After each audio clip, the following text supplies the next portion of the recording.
seats. Thanks everyone for coming. My name is John Cerconi, filling in for our esteemed chairman, Jeff Cohen, who couldn't be here tonight. I am the Secretary-Treasurer of the local New York section, and we're definitely pleased to have you here. One thing I'm going to mention, which normally at our meetings we have logos here of companies who sponsor us. Unfortunately, we don't have that this evening, but I was going to encourage you to think about sponsoring our section. If it's an over 25-person company, the price is $495. If it's an under 25-person company, it's $245. And we are looking for that sponsorship to do many things, which is try to cover the catering, and also put on our annual holiday party. Sorry, I'll speak into the mic. And so there's a benefit there. Also, the exposure that you receive on our website, if you've been there, the logos are all there as well. So I just wanted to mention that to start things off. Thanks to Mike Strine and Wes Simpson for putting this meeting on. One other thing I'll mention is you should email me. I'll have plenty of cards here with your program ideas. And that would help us put together our meetings. We actually have a meeting later this month where we will look at all of these program ideas and try to put programs together based on who submitted us the information. So we welcome that. We always welcome it. We're always trying to just look at what we can possibly do for our monthly meetings and put different companies together that might be of similar ilk and put together meetings for you. So I'm reminding you to do that as well. And I'll be here throughout the evening, so feel free to approach me. At this point, I'm kicking this off. This is our last meeting of this season. We start in September, so we're off now for the next few months, and we are planning our meetings for the next season. So again, thank you for coming. Enjoy the show, and I'll turn it over to you, Mr. Mike Strine. Thanks, John. Oops, thank you. There we go. All right. Thanks, and special thanks to AT&T for letting us again use this wonderful facility. If you haven't Googled this building or looked it up on Wikipedia, you should do it. It's pretty interesting. There's a lot of neat facts about this place. I'm really excited about this meeting tonight. I think we have two of the most relevant topics facing our industry today. The first, which is a review of the upcoming 2110 SMPTE standard for video over IP, is a huge deal. If you remember, we had a meeting here last March in this very building where we reviewed a variety of carriages for video over IP.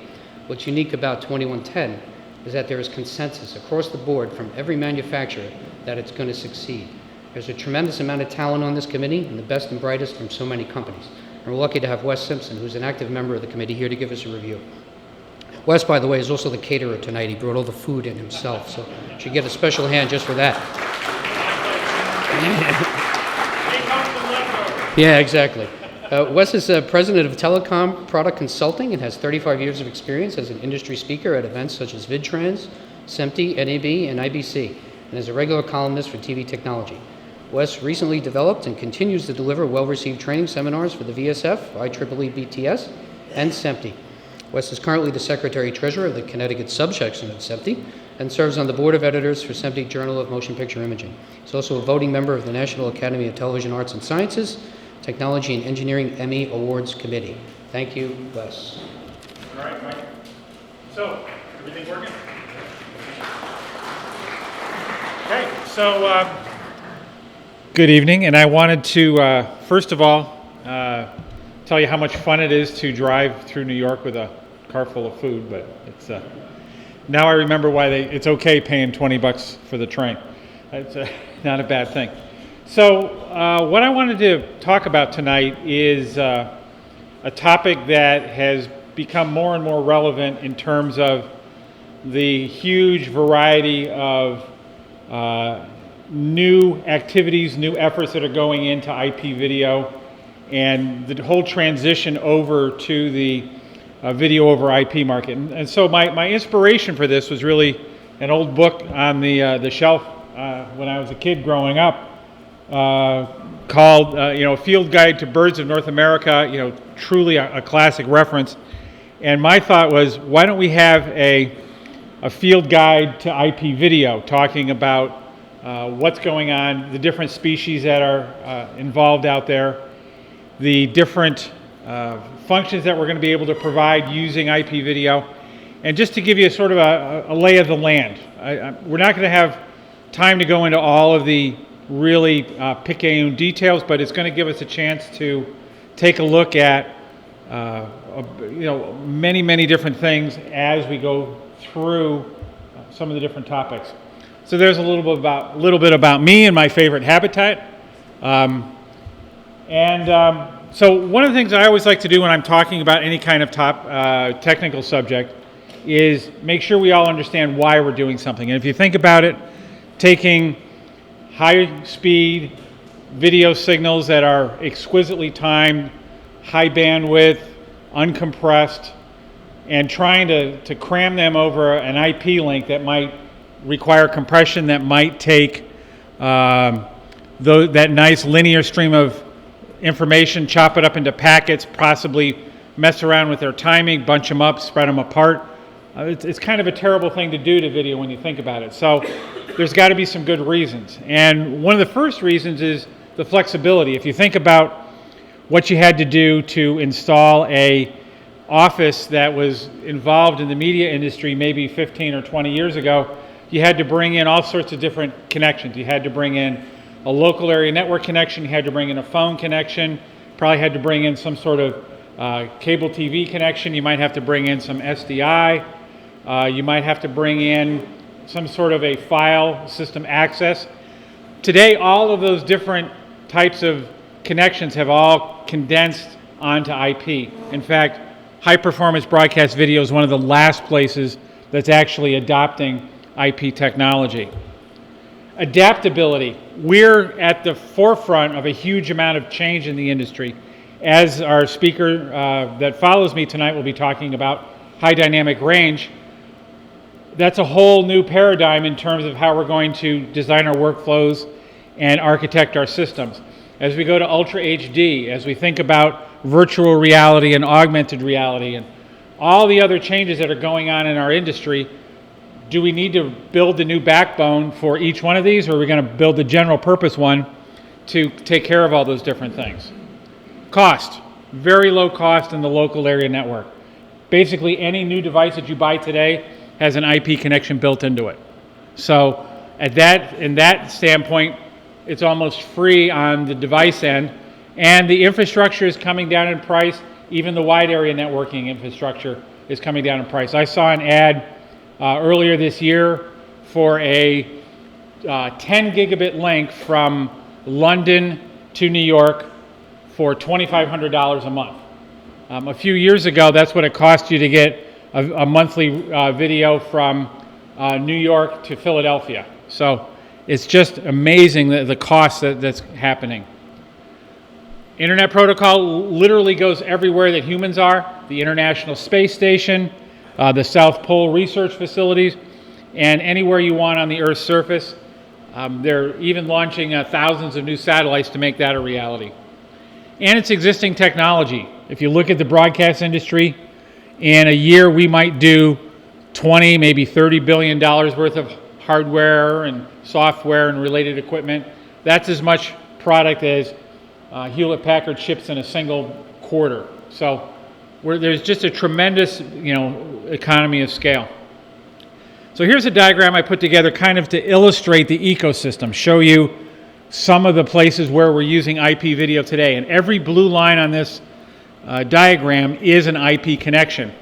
So we start on the left, we have our satellite feeds coming in, our internet video delivery, that could be contribution links from a remote sports venue, something like that. You can have cameras and microphones. That's where we're going to be talking about 2110, the new, soon-to-be released SMPTE standard for uncompressed media over IP networks. As you flow through the network, you see 2022-6, which is uncompressed SDI over IP. Some more 2110. On the left side, we get into some of the more compressed formats, like 2022-6, which is I'm sorry, 2022-2, which is a way to take MPEG-2 transport streams, put them over IP. That's been out for a number of years. And of course, for internet transport, we have HLS and DASH and the other over-the-top delivery systems. All of these signals can work over a single consolidated IP network. You can have a single infrastructure regardless of whether you're doing TR01 or 2022-2 or 2022-6 or 2110. So it eliminates that fear of installing the wrong thing. We can put in a single backbone and we can deliver all of our services over it. One crucial part of this network that's shown at the very top, right above the switch that's in the center of the diagram, is IEEE 1588 Precision Time Protocol. That is what allows us to generate a synchronization signal that's distributed throughout the entire network, and literally any device that's hooked up to this IP network can get a very precise time and get perfectly in sync with all the other systems that are out there, so that you avoid having to do things like put house sync or color black or tri-level sync or digital audio reference signal and distribute that on a separate conductor throughout your facility. With PTP, every device can figure out what time it is and can get perfectly in sync with everything that's going on. So I'm not just talking about theory. We've implemented these things. This is a photo that was taken at the ISE show in Amsterdam in February. These are 4 different manufacturers of audio equipment that formerly had incompatible standards for delivering audio over Ethernet networks. You can see them: Dante, Livewire, QLAN, and Ravenna, from the 4 manufacturers you see there. They literally took their own equipment, put it into these racks. They did a little trial ahead of time, but when they got to this facility, they were able to plug them together and get them to work. So the power of standards is real. The AES 67 standard that this is based on came out in 2015. We will be there very, very soon with 2110 as well for video. And to give evidence of this, the interop that was held at NAB this year, we had 43 different manufacturers that provided transmitters, receivers, switches, software, control systems. All the pieces that you need to make a modern broadcast facility were on display. And you can see with the huge variety of faceplates that are there that there truly was a menagerie of different vendors and capabilities and audio and video, and everything plugged together and worked. Did it work the first time? Not quite, but we got everything up and running, and for the show, it was a flawless performance. Everything got interconnected and was able to exchange signals back and forth, and we expect to see that this will expand. So what are the things that an IP network does? Well, one of the first things is encapsulation. We're going to take our video and our audio signals and we're going to put it into IP packets. We have to make that transformation. We have to transport those. We have to move those IP packets from one place to another to accomplish the goal that we're trying to do, get it from one piece of equipment to another. We need switching and routing. We need the ability to intelligently send those packets where they need to go and avoid overloading those interfaces where we don't need those particular packets. And we have to be able to do multicasting. This is the ability to take one stream and send it to multiple destinations. That's absolutely crucial when we're distributing signals to consumers, but it's also very useful inside the production facility. We want to take one camera, we want to send it to an editing suite, to a camera location so somebody can see what they're shooting. We want to send it to a monitoring location so we can see what the outbound signals look like. So we have to be able to take that one signal and give it to multiple destinations simultaneously and relatively in phase. So when we talk about IP video, there's been a lot of work going on over the past decade and a half.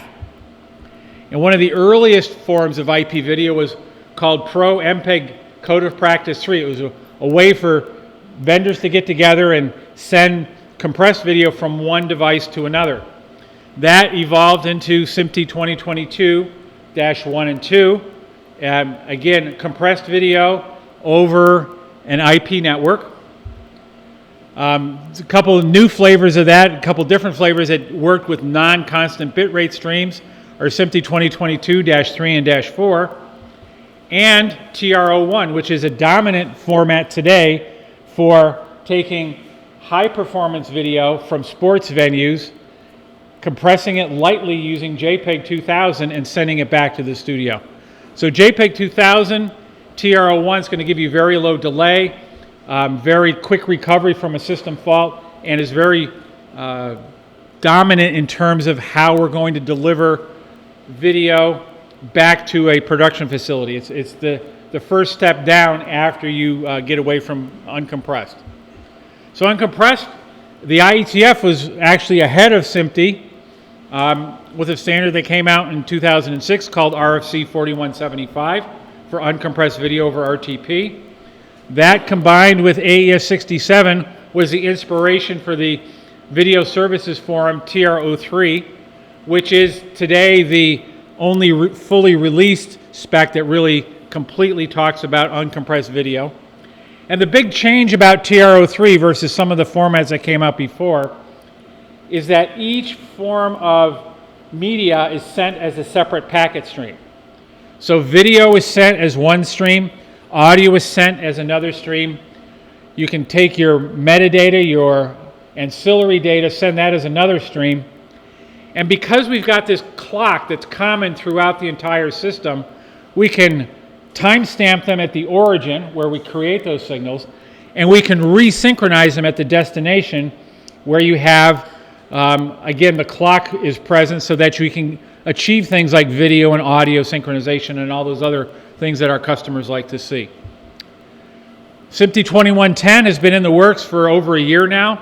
I expect that we'll have a fully released document this summer, and these are the different flavors of that. We have SMPTE 2110-10, and we'll go into each one of these in more detail, of course. 2110-10 is the system level specification, -20 is the video specification, -30 is the audio specification, and -40 is the ancillary data specification. Now, 2110-30 is heavily reliant and in fact references AES 67, so we're not reinventing the wheel, where there's going to be a very easy bridge from existing AES 67 equipment into SMPTE 2110-30. Also, 2110-40 is going to be compatible with a forthcoming IETF, or Internet Engineering Task Force, RFC. I expect that should be out within the next few months. So all of our standards will be interoperable with the Audio Engineering Society, with the Internet Engineering Task Force, and provide a lot of mutual benefits. 2110-21 is actually one of the most active areas where we're working today in the drafting group, and that's how we do timing for video. So that's very important. A couple other ones I wanted to mention before we got away from them. 2022-5 and -6. That's an uncompressed full bandwidth SDI signal over an IP network. That includes all of the ancillary data. So 2022-5 and 6, if you think about it, it's the whole SDI package. 2110, we take that SDI package and break it up into its individual parts. TR04 is how to make 2022-6 compatible with SMPTE 2110. And then we also have RDD37, which is another way to take uncompressed video over an IP network. That was put forth by Evertz and is also known as Aspen. The interesting thing is that Evertz is an active member of the SMPTE 2110 committee and have wholeheartedly endorsed our efforts to make a single unified specification for everything going out there, as have all the other major manufacturers. Sony, Grass Valley, Imagine, Snell, Rohde & Schwarz, everybody that's in the video business today has committed to adopting 2110 as soon as it rolls out. see. Oh, and one last one I wanted to mention. SMPTE 2022-7 kind of isn't compressed or uncompressed. It's a way to send one signal over two paths and perfectly resynchronize it at the destination. So that's a nice little tool, and that will work for both compressed and uncompressed signals. So 2022-1 and 2. Here's the formal name of it. We take transport stream packets, the same thing that we've been using for literally decades, to transmit things over satellites, to transmit signals over our ATSC broadcasting system, to use as compressed input and output for video encoders and decoders. We take that, we put it inside of a protocol called real-time protocol that's developed by the IETF, which rides on top of user datagram protocol, which is kind of the sister protocol to TCP. UDP's benefit over TCP is that it doesn't force you to retransmit bad packets. UDP will allow you to decide as an application whether you want to resend the data or not. Then, of course, we have Internet Protocol, what we've been talking about today. So this is a very straightforward standard for getting transport stream signals, which we've been using literally, like I said, for decades, into IP. So came out in 2007. It's extremely well known. You can buy devices from different manufacturers, have them work together, and its applications are hard to number. We can put them into all sorts of telco streams. We can put them on satellite streams. We can handle all sorts of different capabilities up to and beyond 200 megabits per second. 2022-5 and 6 is uncompressed SDI over IP. So the whole Megillah, the whole combination of audio, video, ancillary data, whatever you would have on your coax, whether it's 270 megabit or 1.5 gigabit or 3 gigabit, that entire signal can get put into an IP packet and transported. That was released in 2013, was originally intended for long-haul networks, but we're seeing some people using that within production facilities. In fact, there's a big digital production facility that was just built in Belgium that did a lot of work with 2022-6, all over IP. One of the neat things about 2022-6 is that it supports forward error correction. So we take our packets of data and we also add forward error correction packets to them. And if there's some errors with any of these packets, let's say packet 10 is lost along the way, we can use the forward error correction for column 3 to literally go in and replace that entire packet.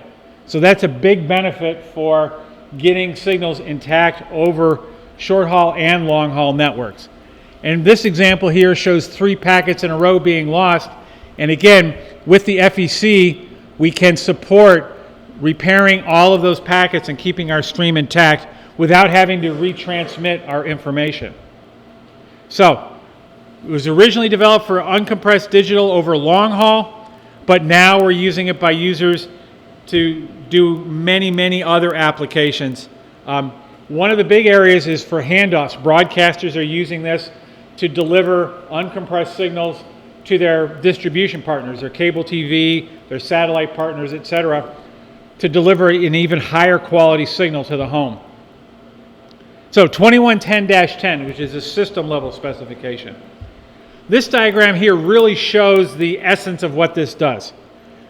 We're taking our data stream, any kind of overhead data, whether it's advertising triggers, caption data, time code, anything else that you're going to be, or one of the other big ones that I'd like to see more of is active format description.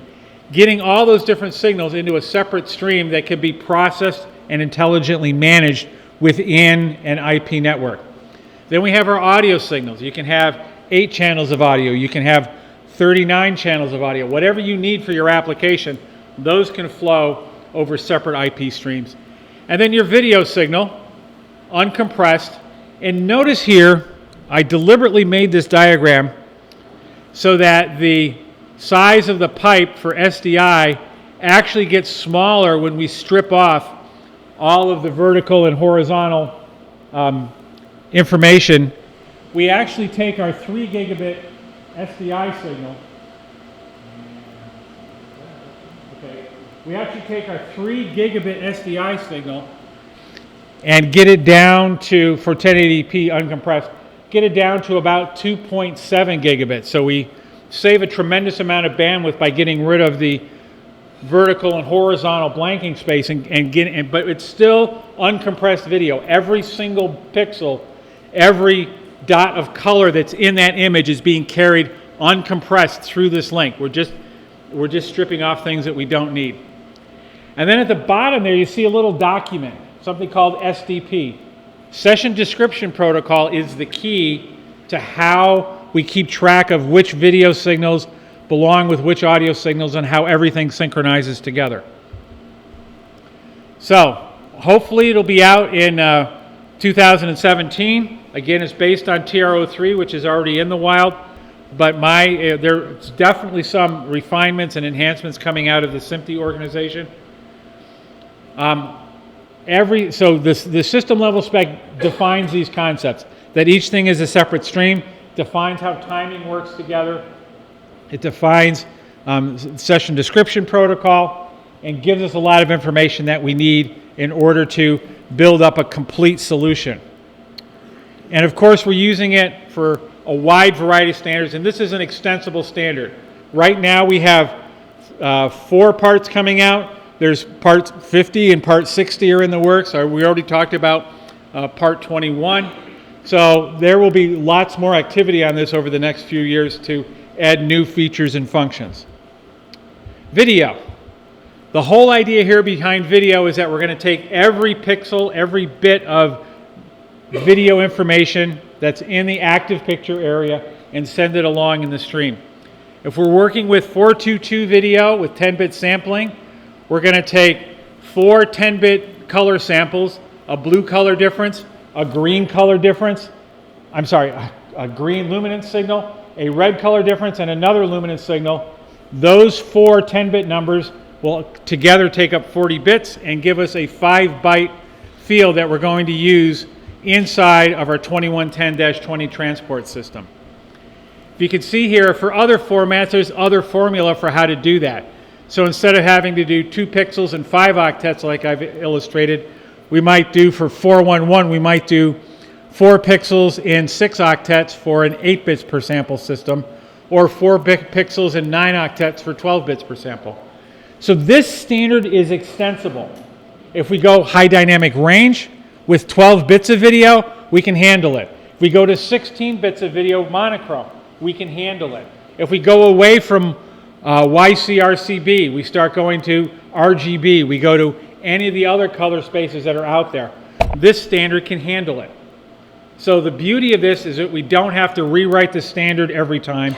And by the way, it will all flow over the same IP infrastructure.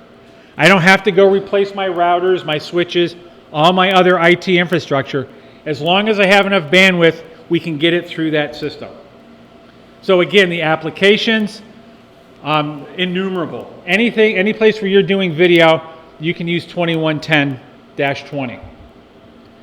2110-21 is a video timing. This is actually a very interesting piece of work. We're defining different categories of performance for very narrow, precisely timed systems that we can generate with hardware, as well as wide, not quite so accurate systems that are going to be generated with software and virtual machines, so that we can handle both, hardcore, moving bits out of a camera, but we can also bring things out of an image store, out of a graphics processing system, and everything, again, will work together on the same network. 2110-30 audio, we literally take the raw audio packets and stuff a bunch of them into an RTP packet. That's all we do. Each one of these is going to be an audio stereo sample pair, so it'll be 2 channels sampled 48,000 times a second, each of them with 24 bits of accuracy, all stuffed into, and multiple samples stuffed in with a single IP packet. So we can use it any place we're doing AES 67, we should be able to use 2110-30. And it's a common interoperable format between the two. Ancillary data. There's lots of good things that we need to have in our ancillary data. We need time code. This example shows SCUDY 104 triggers for our advertising. We need to be able to do things like send captions. Got to stay compliant with the new rules and regulations. So we're taking the ancillary data packets, which are shown here out of the vertical blanking interval, and we're packaging them right into IP packets. So we take that same structure, you can see it's almost identical, and we replace the flag with a line number and offset so we know where this ancillary data packet came from. Then we put on a RTP header and some of the other information. So now we've got, again, a very, very compatible system. Go back there for a second. So again, SDI, the one caveat we have to be careful about is that the line numbering system that's traditional for SDI, where line 1 is significantly before the start of active video, is going away when we get to SMPTE-NY 2110-20. We're going to start numbering our pixels at line 0, and that's going to be the first line of active video. So there might be a little bit of confusion, might be something that we have to deal with going forward. It'll probably be like a 7.5 step up, you know. It'll be a little bit of a challenge for everybody to remember. But once we get it straight, it'll make it easy for us to do software and hardware, etc. going through. 1588, Precision Time Protocol. It's a way to distribute a clock that's accurate down to a sub-microsecond level. And to every single device that's on the network. We have grandmasters that are redundant. We have boundary clocks that repeat that signal out to multiple destinations. We have Ethernet switches that can pass those through all to these various slave devices that are located anywhere in the network. With that precision time, I no longer have to give all these keep alive signals to all these different devices. They figure out what time it is, they reference themselves to a known SMPTE epoch, and everything is completely in sync. Session description protocol. As I said, this is the way that we're going to be able to associate different media streams together. And here's a sample one for an AES67. It shows you the IP address. It shows you the RTP UDP port number. It shows you the mapping. That L24 48000 8 channel tells me that there's 8 channels of audio, all sampled at 48 kilohertz, and it's done with 24 bits per sample. It tells me my clock. It tells me how much data is in my packet, the P time. All this information isn't going to be stuffed into some arcane bit pattern inside the media. It's going to be in a text file that you can read. You can literally email this to somebody and they'll know how to decode your video. Or there's many, many other schemes for doing it. You can make a web page. You can do any type of linking that you want. So session description protocol is all of the technical metadata that we need to be able to understand these streams and be able to successfully decode them. So greatly simplify the configuration of media devices. Just time for a really quick story. I went to a demonstration in Geneva last June where they were showing a bunch of different manufacturers of IP equipment working together. And it was beautiful. They had cameras, they had multi-channel displays, they had processing systems, they had compression engines, they had everything that you would need in a real-life studio. And I was wandering around admiring all this equipment. And I saw a lot of people standing around looking really tired. I said, well, what's going on with this? He says, oh yeah, all this stuff got, you know, when we plugged the things in and got them properly configured, everything worked fine. The problem was that it took us half of our setup time just to get the IP addresses configured into all the different devices. The sending IP addresses, the receiving IP addresses, all that stuff. With session description protocol, you won't need to do that anymore. The systems will be able to advertise what they've got, and other devices will be able to read that and figure out how to connect to it. So a source will say, here's a video, here's my IP address, and receivers can say, I'm going to connect to that multicast and grab that stream. all in one very simple, compact text file that we can literally push over a very slow network. To further automate that process is the NMOS effort from the Advanced Media Workflow Association. So NMOS stands for Networked Media Open Specifications. This is going to be a way for devices to collaborate and to let other devices know what they're doing. And they've developed a very sophisticated data structure that you see here. And you have the ability to have every device can have, every node on the network as they call it, can have receiver capabilities. It can have sender capabilities. Obviously some will have both capabilities. We'll be able to describe each unit of media like a frame of video or a group of audio samples as a grain. And we'll be able to turn those into a flow with identity. We'll be able to take devices and plug them together and have them automatically self-configure themselves. We won't have to have a centralized server that's going to be controlling all this. All of this functionality is going to be there for us, and it's starting to work now. Part of the demonstration at NAB was the NMOS specification. So, with devices registering themselves, with devices finding out what other services are available on the network, hopefully some of those people I saw in Geneva are going to be getting a lot more sleep in the future. Let's see what happens. So that's what I wanted to talk about today. It's kind of a high-level view. It's giving you an introduction. Obviously, each one of these specifications has more detail in it, but the point is that all of these different specifications are working together. They're systematically redefining how we're going to build networks, and it's going to eliminate the problem we've had for the past 50 years, where every time we change technology, we have to rip out massive chunks of equipment and replace it. Now we'll be able to put in a core fabric and change out the end devices as our needs grow.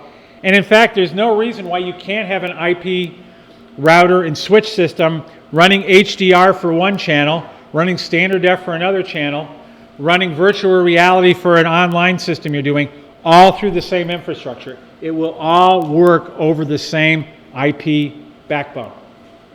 So, it's going to be exciting, and as long as we all get our IP addresses configured correctly, life is going to be good. So, if there's any questions, I have about 5 minutes, I think. Mike, okay? If yep, I got one back here. You want to bring the mic back?